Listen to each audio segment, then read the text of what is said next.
Ready? Ready. Ready? Ready, let's go. What's up, people? Me and my boy Dan. With my boy Dan, yeah, From in pure the jungle, Earth, in man. Costa Rica. Out here in nature. Oh, gosh. Ready? Yes. How's it going there, guys? I'm here today with Martin. We are going to be talking about lots of interesting things such as mindfulness, movement, yoga, aliens, and all sorts. Ancient civilizations. Ancient civilizations. Exactly. So, yeah, I met Martin. It was around about 1 month, maybe 2 months ago now. 2 months ago. About 2 months ago.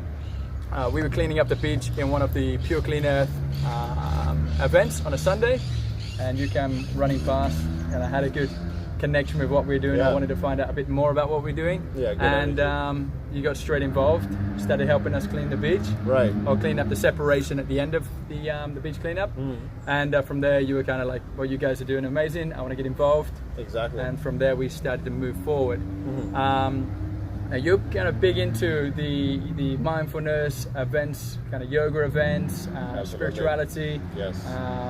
Lots more. If you want to kind of give us a little bit more of a background, in-depth background about what you've been doing, and Sure, absolutely. So we newly just started this series of events called Core Connection, and the reason I really resonated with what I saw happening on that beach from day one is because it's really based on the same principles. I think that so many people gravitate towards Pure Clean Earth because it's the very basic principle of coming together and doing something productive that's good both for yourself and for others, and in the end for the environment.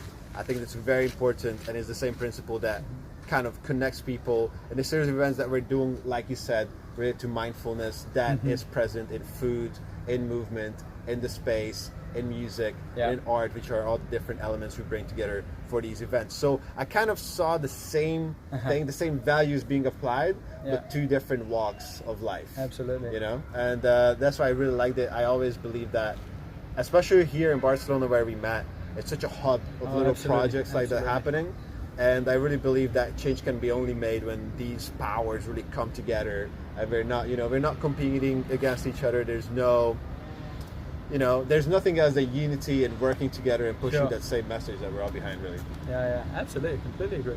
What brought you into the mindfulness? Where was the awakening stage of like you knew that you needed to be doing this, so that you this was your kind of direction to go? I think what brings most people in and what brought me in was the desire to heal myself. I think, at some point you recognize that you have a lot of different, not so healthy habits, maybe addictions or other like unhealthy patterns, behavior patterns, thought patterns that you are not happy with. I think a lot of people live in a negative self-narrative, they keep repeating this story to themselves about themselves that is not really positive. And that's what I was doing, I was living in, I would say, in a state of anxiety, just overthinking everything constantly, and wanting to change that, bro.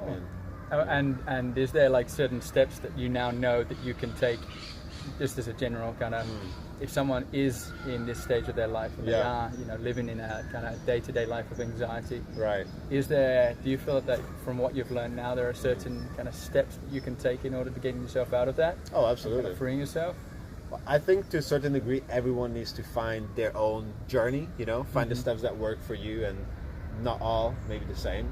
But what really works, I think, for a majority of people is starting small, one step at a time, You don't want to put together a super complex morning routine and force yourself to do it every morning, completely changing your lifestyle, and you're blaming yourself if it doesn't work out. You want to start with one very simple habit, which for me was meditation, and that's the one that I say, start by making your bed when you get up in the morning.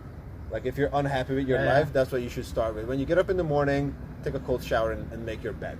That's like a very simple one. These are the tiny things. And then after that, you don't even need to call it meditation. I feel that's a word that puts many people off. Yeah.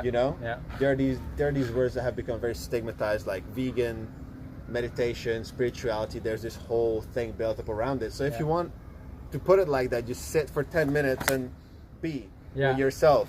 And suddenly you'll be like, wow, it's really difficult to be with myself without looking at distractions. You know, you kind of realize, okay, so I'm actually distracting myself.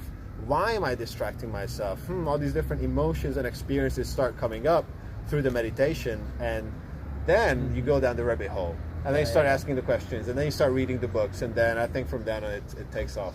That's really interesting to say that you don't necessarily need to be in a temple at the bottom of the the 2 points of a mountain, or in Cambodia or anything to actually start experiencing this, and that you can be here where we are right now. You can be at home, and you just simply sitting down and shutting off for a moment, or in a sense just being quiet. Exactly. And what would you say that you need to kind of keep your phone away from you, kind of turn off all the music, try to be in a silent area, or would you say that wherever you are you could just do it anywhere, or do you find that it's more challenging, so it's best to be in a quieter atmosphere? Well, little bits always, you can always sit and breathe for 5-10 minutes on the metro, and that helps. But I think if you really want to dig deep within yourself, it's important to have a distraction-free environment. Okay. If you want to have a bit of meditative music, there's plenty of that. If you want to have some candlelight, some incense that are not really distractions, but more like little tools that aid you in that process, that can work. But I would say definitely no phone, and definitely no, because if you really think about it, actually having your phone in your hand is the absolute opposite of being mindful of the present moment. It's like the two polar opposites. I find that if I wake up and I spend the first hour of my day just looking at my phone, that will affect my day in a major way. I like to wake up. The only thing that I do on my phone is shut off the alarm and check that I got no emergency messages from friends, like nobody's dying and nobody's like, hey Martin, I need to see you right now. It's like, if there's none of that, where were you? I was just meditating. If there's none of that, then I just put my phone away, have a cup of coffee, sit down, read a book, and then I start my day like that, in a different rhythm. I wake my mind up, I wake my body up, and that puts you in a state that when you sit down to meditate, you don't even feel the urge to suddenly distract yourself, because you're in that flow already. You're in that flow already of, okay, I'm just doing things one by one, nice in the present moment. And you think by doing things one by one, as soon as you wake up, I mean, I've heard this before, you in a sense achieve already a few things in your day. You kind of get into this like, oh right, I've already done that, I've achieved this, I've done this. Exactly. I'm on a ball, so the next thing I'm gonna get done as well. I've heard this before. What about you? What's your morning routine like? Well, actually, everything you just mentioned is something I've been looking to do. I'll be honest, in the last 6 months of starting up this organization, it's been a little bit harder for me to get into that. I think it's just my battle from myself hasn't been strong enough. I have been making my bed every single morning. So, Mum, there you go, man. There you go. Mum, I do make my bed every day. But the other parts, I seem to be very quick to jump onto the phone, which is really nice to hear that, and it's kind of like a reinforcement to Dan. Listen to this right now, to get back. When I was back in England, it would be make the bed. It would be do 10 pull-ups, something achievable, and then it would be just make your breakfast, sit and make your breakfast. As soon as I've done that, I can then check the phone. But I would like to kind of build a little bit further of a routine, or maybe even something different that's not the typical one that I've been trying to do, that kind of takes you away from something that you've been used to in the past, or something very different that kind of maybe even be more excited for. Whether it's the first thing you do is you just get up and you go straight into a cold shower, or you go out and you run outside your house, run around in a circle and come back in. I think for my energy levels and the crazy kind of mentality that I've got, it might work a little bit better for me as well. I was wondering, because obviously bringing the organization like Pure Clean Earth to where it is in 6 months is definitely something, and I was wondering if you did, what tools helped you along the way. I think for me, the reason why it's grown so far and it has gone as far as it has is because I've had this vision and this dream, and every day when I wake up, and in a sense everything we just spoke about, I've kind of like shut off everything and just been constant. Now there's a good and a bad side of that, and what I feel like is the good side of this is that I've just had non-stop energy. I put energy, effort, motivation, force. Let's go, let's get it done. I've got the goal, I'm going to get it. But the bad side of that may be that I just haven't shut off, and I haven't kind of just been at one with myself and say, hey Dan, you got to sleep as well. It was only the other day that my flatmates that I'm currently staying with here in Barcelona, they said, Dan, you've gone like 3 days without sleeping, what's going on? The funny side of it was like, why are you more energetic than us? And I said, it's because you're Latinos. There's a joke there, love you all. Yeah, and that's the kind of point. I feel like there's good and bad sides of that, and I'm open to say that I have been doing really good, but you've got to be careful and you've got to find that balance. And I do feel like if I can improve that balance as well, that will make everything a little bit more smoother. Okay. Not that I'm in a bad situation or I feel bad. I feel great. I'm perfect. I do. Yeah, if there's such thing, I feel. If I die tomorrow, I'll be happy. That kind of feeling. Yeah, I'm doing You're great. in your element. For yeah, sure. Absolutely. Right. So definitely we need to go a little bit more into the relax side of things. But currently where it's going it's great. And yeah. Yeah. One thing I was going to ask you about was with all of the kind of routines that we're talking about, is there any one person that you've kind of been able to really relate to, like famous person or philosophical person, or just even if someone in your life that's really inspired you to you've followed them more than anyone else, or you've been taking lots and lots of inspiration from them? Right. Yeah, absolutely. I would say that there are many people. I follow a lot of influencers and whatnot, but it's very interesting because these routines and this sort of disciplining yourself and optimizing yourself goes back thousands and thousands of years. Yeah. I think a lot of us look at it as this new entrepreneurial thing that's come up recently, like how do the crazy CEOs and soon to be CEOs or whatever go through their day. But actually I discovered, I tried to read a lot of philosophy as well, and reading an author in Stoicism, which is a school of Greek philosophy, kind of like the Greek Buddhism. Seneca, who was a very influential man back in his time. He was the advisor of Nero, a ruler of Rome. He was on a diet of only raw fruits and vegetables. He used to run, I can't remember, like 5-10 kilometers barefoot every day, and only take ice baths. That was his only way of, no warm water allowed. And that was just his way of being that guy that he is, because you can have you find that vision that I think many people struggle to find, and it takes time to develop it, the one that you have, and maybe the drive that pushes you through the 3 days of sleep. But I know I personally need, and I think many people also need, some sort of a structure of applicable action that you can take to keep you in that state. Absolutely. So looking back and seeing that ancient philosophers had been doing that thousands and thousands of years ago. It's not a crazy, trendy entrepreneur thing. This is just a human thing to do. It's great. And if we look at people of our time, definitely the person that had the most influence on me is kind of like a health entrepreneur called Elliot Hulse. Oh yeah. Fantastic. Yeah, big guy in fitness, but also really big in self-development. Oh, 100%. If anything, that's why it's so good at the fitness and the strength coaching and everything. It's all connected, absolutely. Right? So you know him. Yeah. Right. He's a top. He's really good. If you get a chance, guys, go and have a look at Elliot Hulse. He's got some really great, he's just straight to the point. He's strong about what he did, but he's really, it's kind of he's charismatic, and he's about mind, mind-body control, mind-body spirit, this kind of connecting with the muscles as you pull the weights up. It's all of, more depth than what I'm just saying there, but the breathing rates, getting the mindset correct, because without that, you'll always, you'll be able to train well, but connecting your mind and your energies all with the way you train, it changes everything. That's true. And going back to the meditation side of things, one of my favorite ways to feel myself and feel like I'm in that meditative kind of state is actually through exercise.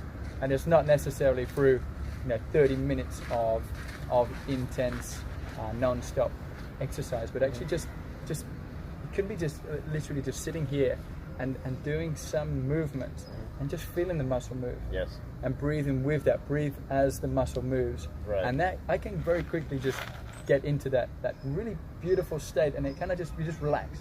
It's kind of like your body just shuts off for a minute, and that goes to show, because a lot of people back to that feel like meditation is just still. You have to be still. but there are many different types of ways to really connect with the Right. nothingness in a sense. How did you discover that? How did you realize that was a way for you to bring yourself back to ground yourself, become more centered? I think it was I was at a gym once when I was personal training a while back, maybe about 5 years ago, and in this gym there was a guy that while everyone was punching the bag, this guy was doing the kind of the monk, all these weird kind of things, touching it and all this. I'm thinking, how on earth would you win a fight like that? And it was very interesting when he started comparing that to someone fighting, and then he said what the kind of the travels that he's been around Asia and all these different locations and what he's learned, and he showed me how that he would do his 60 minutes of work routine, but he would very rarely speak to anyone because it was all about breathing, and he found that every time he lifted something or did some kind of movement, it was all a breath rather than a movement. It was the concentration wasn't on the action of his his physical, but it was actually like what's on the inside of him, the way he breathed, made a breath through that movement, and it was very interesting. And I started really like just shutting off, whether I put music or whether I just shut off, and every kind of exercise I did, I just managed to connect. I'd lift the weight up and I managed to make 2 kilograms feel like I was connecting more than a 20 kilograms, and through different breathing and concentration, because if you go too heavy, you might not be able to fully connect and you're worrying about the heaviness. And sometimes, and I feel like it was this guy that, I do forget his name now, but it was that guy that kind of opened my mind up to it. And sometimes... That guy. Yeah, that guy. That that guy. That guy. Sweet. Yeah, man, that's really nice. And mindfulness, where and how do you practice mindfulness yourself? I know it's kind of all related to the same thing, but mindfulness, is there a certain other than the morning routine you have, is there something that throughout the day, because it is a practice, is the whole 24 hours in a day are constant? Right. Is there something that, as we walk in, we were trying to find this awesome location that we think you guys can see and you like it. Yeah, it looks pretty good. Is there something that, throughout the whole day, do you ever just let the day go, or do you constantly be like, right, I need to be in control of my, Constantly. Well, that's obviously very difficult. Yeah, absolutely. I think one thing that people get discouraged by a lot is that they think that this is some sort of competition where everyone's competing on how to be super throughout the whole day. Yeah. Just we're all human, Nobody that's living. Elon Musk. Well, Elon Musk is probably the most not mindful person in the world, because he's doing 1,000 things at a time, and he's still a successful guy. So neither is mindfulness. Absolutely. I'm in the non-human part. Yeah. So the truth is that I think it's very natural, just like in a normal meditation, when you try to clear your mind. It's very natural for thoughts to enter, and you should never ever get mad at yourself or get upset with yourself or identify with those thoughts that enter. You should be able to embrace them and let them go. And it's the same thing throughout your day. So the way I practice mindfulness is that when I notice myself getting in an emotional state, let's say a friend is running late and I feel a bit disrespected by my time, wasted, for example, or if I'm running late, right, and I'm really mad at myself and I'm telling myself, oh, Martin, I can't believe you're late again, man. Why can you not be on time? You make such a bad impression every time. All these narratives get triggered very easily because they've been just hammered into us since childhood. And it's really good to have the strength to just take a deep breath and observe yourself as an outsider, not identify with yourself by this group of sudden emotions that you are. But take a step outside, look at the bigger picture, exhale and think, do I really have something to worry about right now? Is there really a consequence to me being 5-10 minutes late? Did I even have control over this? Does it really all matter? In the grand scheme of things, aren't we all just, spinning around in space in this ball of beautiful mud? That kind of, I know how ridiculous that sounds, but that really helps me whenever I'm going through my day. Or whenever, let's say, I'm dealing with a lot of things at the same time, and I'm just, I'm not able to direct my attention at one. I'm just grasping, trying to grab one of them. That's why I have to take a deep breath and become present and just take it one thing at a time. But you will come back to being confused always. You will get overwhelmed and come back and and it's that process. I guess it's kind of, you have to at some point have the acceptance of, hey, look, you're not going to be able to control everything, no matter how good you are. Absolutely and not. Acceptance of, things go bad, and Yeah. I guess what I try to do is turn this and accept if a bad thing happens. Someone comes right now and punch me. Something that happened. It's gone.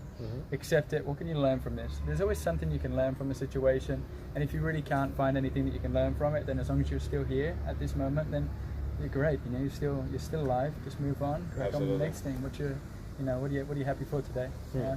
We're getting attacked by flies. Yeah, we are getting attacked by flies right now, but we're not going to let that. No. They're clearly attracted to energy, and these flies are. They love the facial hair. Absolutely, yeah. Yes. Okay, a little bit on the sustainability side. With everything that we're doing, with the cleanups, with the the veganism and all these beautiful different projects that people have got around the world. Where do you see, like, maybe a big question, where do you see us going with the future of how we are? Do you see us actually being able to find a way that we can make such a positive change and kind of rewrite the way that we are doing things right now to a point where we actually have a sustainable future? Or do you feel like we've already gone so far, or we're still going too far forward at such a fast pace that we're most likely not going to be able to solve it, and we'll have to look for an alternative solution? I'm not referring to Mars, but I'm just, right. Yeah, no, that's a good question. What is the alternative solution? Well, in my humble opinion, I think what's happening right now is the adolescent years of humanity, really. Like a conflicted teenager that's got a really bad drug and procrastination problem, and he just found meditation and mindfulness, so he knows that he has that time slot in his calendar where he should be meditating every day, and then he skips some days and goes and parties instead, and then throws his trash around and just consumes mindlessly, and then gets home at night and he's just like, oh fuck, should have just gone and meditated and cleaned my room. And the next day he does that. And it's a little ongoing battle, I think, that I've gone through, and still go through some days. I've gone through and still go through some days, and that's what I'm seeing right now. Now the question, are we going to be able to create a sustainable future? That's not something that occupies my mind too much, to be honest, because it's something that's out of my control. There's too many factors that I think about that are out of my control, and I don't spend my mental and emotional energy, my emotional space, availability on that. What I think about is who am I? Who do I strive to be? What kind of person? What kind of leading character do I want to be? I want to lead by example with my action. Does it make sense to me to pollute the planet? Does it make sense to me to litter around my home and not take care of natural cycle of death and rebirth? Sure. That is the source of everything. To me, in my value system, the answer is very obvious. I need to do my very best to take care of that system and nurture it, respect it, love it. And it doesn't matter, in the end, the Earth might explode from nuclear war, but I had no control over that, and I did my part to be the person that I need to be, Okay, nice. Do you think that most people, you think the best way that we can all go about this is to all adopt our own, look after yourself, try to be the best person you can be in yourself, and whatever happens in a sense? Well, I mean, obviously, knowing the fact that we got not more than a decade or two to go with the way that we're living on this planet right now is a good motivator. It's kind of like there's a difference if you're slightly overweight and you're like, I should jog more to feel better and look better and sleep better, or you go to the doctor and it's like, listen, Dan, you got a problem, man. You gotta start jogging every day or you're gonna die of a heart attack, right? That's two very different things. And the second one is a lot more like, oh shit, okay, let's go pedal to the metal, right? And that's really good. But I do think that there should be, because here's the thing, human nature is so weird, right? So interesting that we get discouraged by the negative. Always want to just kind of get under the carpet, not think about it. Oh, this is too scary. This is too scary to think. Oh my God, I'm gonna die. I'm just gonna keep on eating bad and drinking Coke because this is just too scary to think about. I'm gonna procrastinate on that thought. But if you lead by example and you show, hey, actually, a low impact lifestyle can be fun, can be, can help you connect with others and build a community and have a good time, really. Then people are simply more motivated. There's less procrastination involved. And I think that's why it's so important that what you were hinting at, that we look at it from the self-development perspective and we look at it from the lifestyle perspective. Not necessarily the scary, oh my God, the rainforests are going to die and they're done, because simply that's too, it's too scary for the masses, I think. Absolutely. It's too scary for me to think about even. It even makes me scared that maybe I shouldn't even just recycle my plastic. I should just really move out into the mountains somewhere in Asia and just not have anything to do with all of this. Yeah. That's how scary it is. Oh man, I think we've all thought about that whole running away to Alaska.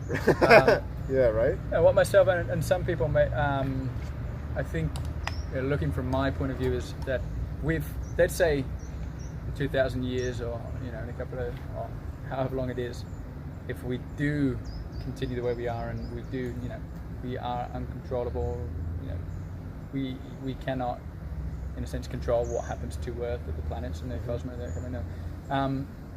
What I see about this is what we can do is we can still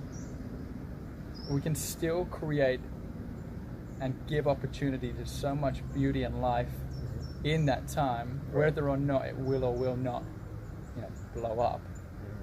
In that time, we can do so much more within ourselves and around us. We can give so much more and so much, so many more opportunities to animals and nature and wildlife and what we seem to, be in right now. Absolutely. And so I feel like, personally, although we may not be able to control the ultimate end of our existence or whatever, but we can still make whatever we do feel like we have right now even better. And give more opportunity to more orangutans and more sharks in the ocean and No, I believe that 100% as well. It all starts on a small personal level. Absolutely. Right? And just not buying plastic bags when you go shopping, you just made a huge impact without realizing it. It's the same thing that if you catch yourself, that's why it's so closely connected to mindfulness, right? Yeah. Because a simple habit is sitting still for 10 minutes a day, or when you catch yourself having a self-degrading thought like, oh, you suck at this, you stop and you're like, wait, why would I say that to myself? Why would I? It's so funny because people tend to show lots of love to their friends, to their family, to their pets, and the same amount of love they're not able to show to themselves, right? Or to the planet that is their mother, right? Absolutely, yeah. And that somehow is arguably most important parts. Yeah, exactly. And you just need to sit down and think about that for a second to realize that it doesn't really make sense to not to, Yeah. Fantastic. So, you mentioned your project. Yes. You got coming up. Yes. A little bit about that. What is it? What is it called? What's your what do you want to do with it? Absolutely. So the project is called Core Connection. It's a series of events, and it's a concept that I've been brainstorming over and dreaming about for a really long time, actually. And it all started when I was still in the adolescent years of my spiritual and mindfulness journey as well, and I was on that what I mentioned, planet Earth being, humanity being that teenager right now. You're going to say flat then. Sorry? I thought you were going to say flat then. Well, I was there, and I was really wishing that there was a place or a community where I could go and you really just immerse myself within everything that's growth. Not something that's restricted to yoga or not something that's restricted to healthy food, because I am interested in these things because of the main guiding principles that are behind them. And I was wishing that there was some place where I could pursue all of these different things and learn more and connect with people. And I'm just really blessed to be in a place in Barcelona where I've got the connections, and luckily I have the drive and all these tools that we've been talking about that allow me to bring these things together all in one place, really. So the concept behind Core Connection is that you get an event that's sort of like a mini retreat that allows you to connect with yourself, the people around you, and through that with your environment, with the planet. And we do this, funnily enough, by connecting different elements like movement and plant-based foods, music, art, space, and it all has to do with mindfulness in the end. So we always make sure that we bring that conscious element into everything that we do. So people just get a little glimpse. You might be into yoga and considering going on a plant-based diet, or you might be into food and considering to meet more people that are of the same mindset.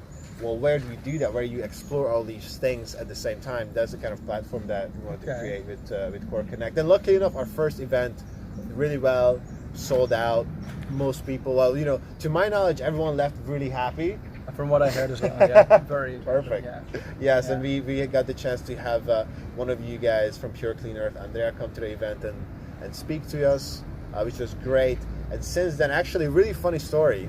We wanted to do the event 100% plastic free, of course, which is always very difficult. Then this is the first thing I ran into. The disposable wooden forks that I bought came in a plastic wrap. It's always like that. I'm gonna buy the disposable, super, degradable stuff, and it comes in plastic. It's crazy, right? Right. So that's. I think that's actually the only plastic that was used throughout the whole event. Even the trash bags, we don't have like plastic trash bags. We had the recyclable, the ones that you use to go to the supermarket. We had those and we emptied them, trash after. Yeah. So really took extra steps. But one problem was the water. We said, how do we get? We were on a rooftop. No access to an apartment or anything for the next 5 floors. And we said, okay, how do we get like 10 liters of water up on this rooftop without buying the big plastic jugs that are standard here in Spain, right? Unfortunately, that's what the majority of people do. So I talked to Andrea and she came up with this plan. She's such a warrior, she always finds a way. She goes, how about this? I bring my water filter to you guys that can be attached on top of the tap, right? We'll attach that in the apartment you guys have like 5 floors down. And I have a big plastic jug from months ago that I kept. And I'll bring that and we can carry the water up from, like filtered tap water. Yeah. And that's what we did. That's great. Now, the reason we're called Core Connection is because all of these things get connected, right? And the filter that she brought, all of this worked out pretty well in the end. We did have to hassle up with jugs of water, rooftop, but I would say it was worth it, just to have that satisfying feeling of being consistent with your own values, And then after that, we contacted the guy who was behind this water filter called Tap One. And this water filter is very easy to just, you literally just pop it onto your sink. Super simple. You don't have to screw anything, And I was like, oh, that's cool. We should use this at every event. So me and my partner that I'm doing the project with, Marla, got in touch with the guy behind Tap One. And after a conversation, he said, all right, well, you guys get a free tap for your events. Oh, fantastic. And anybody who attends gets a discount on our website. So now whoever comes and we're able to, have a little conversation about plastic and why is it the standard to have plastic bottles used. I don't know about you, I drink like 3 to 6 liters of water a day.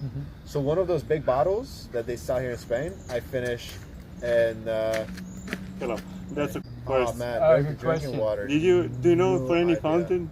Any fountain that has drinking water? I would head downstairs there. So go down the stairs because there's a few fountains around there. Okay. But drinking, Off the top of my head, I'm not entirely sure. But you can actually go and get something called Tap that we were just talking about. Yeah, sure. If I find the guy. I would head down probably down here, down the steps. There's a few water fountains, so you're more likely to find it down there. Oh, just down these steps here. Oh, so okay, I'll check. Thank you. Good luck, man. Yeah, Bye bye. Yes, so all of those things suddenly got connected, and here we are not able to work with Tap One, but give people an offer so they can not use all the unnecessary plastic and hurdle up super heavy bottles every other day to drink.